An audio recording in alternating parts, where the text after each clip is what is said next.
व्यावसायिकांमध्ये उद्योजकता व कल्पकता याचा विकास व्हावा या उद्देशाने मराठा एंटरप्रेन्योर्स असोसिएशन पुणेतर्फे MEA एक्झिबिशन 2025 चे आयोजन महालक्ष्मी लॉन DP रस्ता कर्वेनगर येथे करण्यात आले आहे।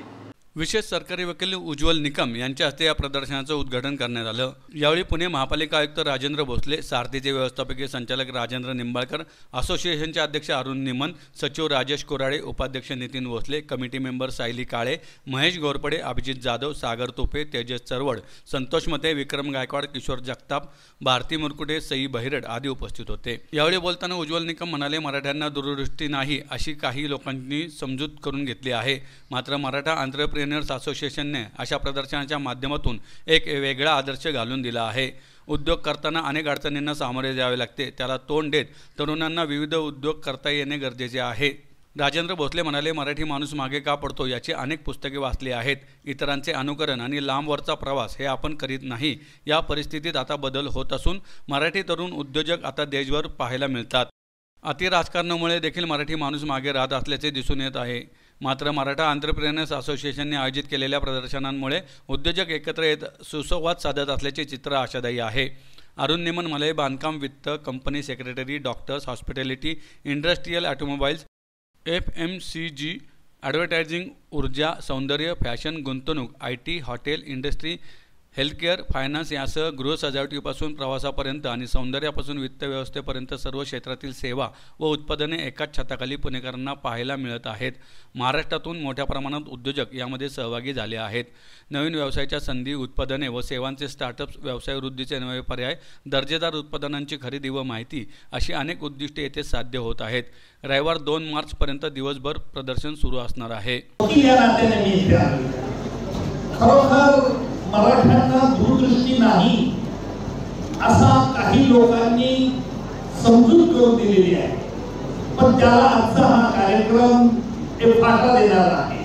याला कारण असं आहे, कुठलाही उद्योग आणि व्यवसाय म्हटलं म्हणजे अडीअडचणी अनेक येत असतात आणि ह्या अडीअडचणी आल्या तर त्याचं निराकरण कशा पद्धतीने केलं पाहिजे याच्याकरता प्रशासनामध्ये अधिकारी गुंडांनी त्रास दिला, त्यांना भीती वाटावी म्हणून मी अशा विविध क्षेत्रातील लोकांना तुम्ही बोलवलं। याच्यावरून एक गोष्ट स्पष्ट होते की मराठा एंटरप्रेन्योर्सचे पदाधिकारी खूप चतुर आहे, हुशार आहे आणि खरोखर मला एक अतिशय अभिमान असा आहे की आज कुठलाही उद्योग करताना अनेक अडीअडचणींना सामोरं जावं लागतं आणि याचा काही वेळेला ह्या अडीअडचणी कृत्रिम असतात, काही वेळेला नोकरशाहीच्या अनेक कारणामुळे असतात, काही वेळेला गिराईकांच्या अल्पशा समाधानाने होत असतात। सगळ्यांचे समाधान करता येणं शक्य नाही, पण समाजातील तरुण मुलांना विविध उद्योग करता आले पाहिजे आणि नुसतं मराठा समाज नाही तर इतरांना समाजाला सामावून घ्यायला हे छत्रपती शिवाजी महाराज यांनी आपल्याला ही शिकवण दिली आहे, महाराष्ट्राला ही शिकवण दिली आहे आणि म्हणून आपल्या आज महाराष्ट्राचं नाव हे दुर्धवत आहे। निश्चितपणे मी एवढं सांगेन की या मराठा एंटरप्रेन्योर्स असोसिएशनच्या माध्यमातून तरुण उद्योजकांना एक वेगळं चांगली संधी मिळेल आणि येथे अनेक मराठा संघटनेचे काम करणारे पदाधिकारी देखील उपस्थित आहेत। त्यांना देखील मी आवाहन करेन की अशा रीतीने सगळ्या तरुण मुलांना आपण निश्चित प्रोत्साहित केलं पाहिजे। अतिशय आनंद वाटला एक 4 दिवसापूर्वी या असोसिएशनचे पदाधिकारी म्हणाले होते की आमचे एवढे मराठा उद्योजक आहेत, त्याच्यामध्ये आधी 20 वर्षापासून ते 80 वर्षापर्यंतचे हे उद्योजक त्या ठिकाणी आहेत आणि त्याला एक स्फूर्ती मिळावी या दृष्टिकोनातून हे एक्झिबिशन ठेवलेलं आहे।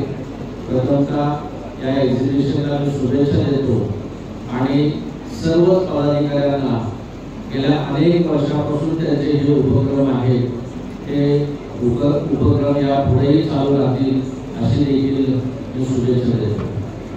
पुण्यासारख्या शहरामध्ये त्यातल्या मराठा लोकांचं एक्झिबिशन हे खरंच अभिनंदनाचे आणि कौतुकाची बाब आहे। त्यामुळे ह्याच याच लॉन्समध्ये मी अनेक एक्झिबिशन बघितले, मात्र हे खरंच अतिशय उत्तम आणि स्तुत्य असा हा उपक्रम.